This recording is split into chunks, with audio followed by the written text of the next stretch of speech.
தானியேல் அரண்மனையில் இருந்தபோது ஆண்டவர் அவருடன் இருந்த நெருக்கத்தை பார்க்கிலும் சிங்கக்கெபியில் போடப்பட்ட போது அதிக நெருக்கமாய் இறங்கி வந்தார். யூதராஜ சிங்கமாய் நின்று உலக சிங்கங்களை அவரை சேதப்படுத்தாதபடிக்கு சிங்கத்தின் வாயை கட்டி போட்டார். அநேக பேருடைய சாட்சியை நாம் கேட்டிருப்போம். நம் துயரங்களை நம்முடைய சொந்த தாயோ தகப்பனோ சகோதர சகோதரிகளோ புரிந்து கொள்ளாமல் இருக்கலாம்.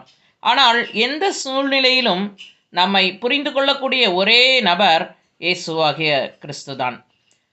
நம்மைப் போல துயரத்தின் பாதையில் நடந்து சென்று நம்மைப் போல சோதிக்கப்படுகிறவர். அவர்தான் நம்முடைய துக்கத்தை சந்தோஷமாக மாறப்பண்ணுகிறவர். இயேசுவின் துயரத்தை வார்த்தையினால் வர்ணிக்க முடியாது. ஏளனம் செய்யப்பட்டார், பரிகாசம் பண்ணப்பட்டார், முள்முடி, ஆணிகள், சவுக்கு அடிகள், அவமானம், நிந்தைகள். அவர்தான் நம்முடைய துயரத்தை புரிந்து கொள்ளுகிறவர். எல்லா நெருக்கங்களிலும் நம்மோடு இருக்கிறவர்.